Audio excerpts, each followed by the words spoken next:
How to fix no notification sound in Narzo N63. So watch this video carefully and follow every step as I'm showing in video, and don't forget to subscribe the channel. So let's start the video. First of all, open settings. In settings, scroll down and here you can see the option sounds and vibration. Now click on it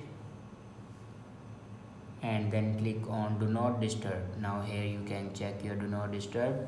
If you turn on your do not disturb, then turn it off.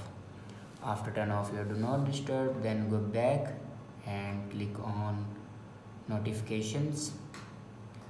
Now here you can check your notifications. If you turn off your app notification, then turn it on.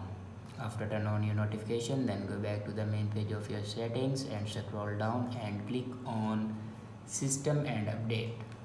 Now on top you can see the option software update. Now click on it and here you can check your latest version will be updated or not. If it doesn't update to latest version, then update it to latest version.